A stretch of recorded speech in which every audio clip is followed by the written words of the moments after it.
पिंपळगाव खांब परिसरातील गणेश नगर येथे गोकुळ बोराडे यांची कार क्रमांक MH05 CV 5934 हिच्यावर अज्ञात व्यक्तीने दिनांक 9 मार्च रोजी रात्री 11 वाजेच्या सुमारास गोळीबार झाल्याची माहिती मिळाली आहे।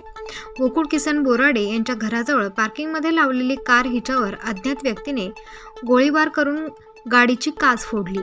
आवाज झाल्याबरोबर गोकुळ बोराडे हे बाहेर आल्यावर त्यांना कोणीही दिसून आले नाही। त्यांनी 112 वर कॉल करून पोलिसांना घटनेची माहिती दिली, परंतु त्यांना घटनास्थळी पोलीस न येता पोलीस ठाण्यात जाण्यासाठी पोलिसांकडून सांगण्यात आले। सदर घटनेबाबत गोकुळ बोराडे व त्यांचे कुटुंबीय अतिशय घाबरलेल्या अवस्थेत असून आमच्या जीवितास धोका असून संशयितांचे नावे पोलिसांना दिलेली असून पोलीस कारवाई करण्यास टाळाटाळ करत असल्याचा आरोपही बोराडे यांच्याकडून करण्यात आलाय।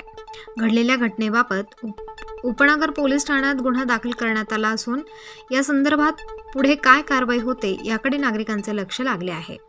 नमस्कार, माझे नाव गोकुळ किसन बोराडे, राहणार पिंपळगाव खांब गणेश नगर। शनिवारी रात्री 9:15 ते 11च्या दरम्यान आम्ही सर्व घरात असताना बाहेरून आवाज आला जोराचा आणि 11 वाजेला आम्ही जेव्हा बाहेर आलो बघितलं तर पुढे गेलो, कोणीच नव्हतं इथे। त्यानंतर मागे आल्यानंतर इथे बघितलं की गाडीची काच फोडलेली होती। त्यानंतर ही इथून अशी जी फायरिंग केलेली आहे ती त्या बाजूची जी काच आहे ती फोडून एवढी गोळी बाहेर गेलेली आहे आणि एक गोळी इथे खरचटून गेलेली आहे। हे सर्व प्रकार बघितल्यानंतर 112ला फोन केला। 112वाल्यांनी सांगितलं आरोपी तिथे आहेत का, तर आम्ही सांगितलं त्यांना आरोपी इथे नाही आहेत। मग ते बोलले तुम्ही उपनगर पोलीस स्टेशनला जा आणि तिथे तक्रार द्या। आम्ही रात्री इथे आईवडिलांना घरी सोडून रात्री उपनगर पोलीस स्टेशनला गेलो, तिथे तक्रार नोंदवली। तिथून त्यांनी FIR घेतली नाही, त्यांनी नॉर्मल NC नोंदवला तिथे आणि आम्हाला सुंदरनगर पोलीस चौकी इथे पाठवलं। आम्ही तिथे जाऊन त्यांना कॉपी दिली। सकाळी ते 8 वाजता येतो बोलले, परंतु ते संध्याकाळी 6 वाजता आले। दिवसभरात बरेच फोन केले आम्ही त्यांना। इथे आल्यानंतर त्यांनी अजूनपर्यंत फक्त फोटो काढून नेलेले आहेत आणि रात्री पुन्हा PI साहेब आले, त्यांनी पुन्हा फोटो काढले।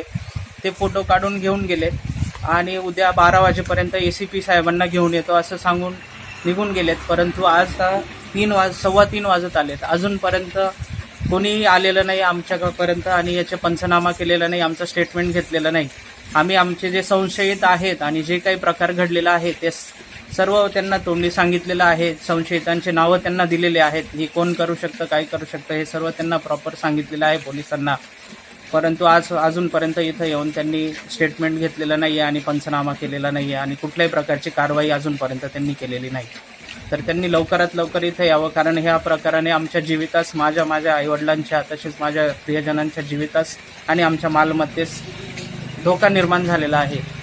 तर आमच्या जीवितास काही झाले तर नाशिकचे कमिशनर ऑफ पोलीस CP साहेब तसेच उपनगर पोलीस स्टेशनचे PI साहेब हे जबाबदार राहतील। त्यांनी त्वरित कारवाई करून हे जे कोणी आरोपी असतील यांना जेरबंद करावे आणि यांच्या मुसक्या आवळाव्या। धन्यवाद। स्टार न्यूजसाठी प्रतिनिधी राजेंद्र दोंदे, नवीन नाशिक।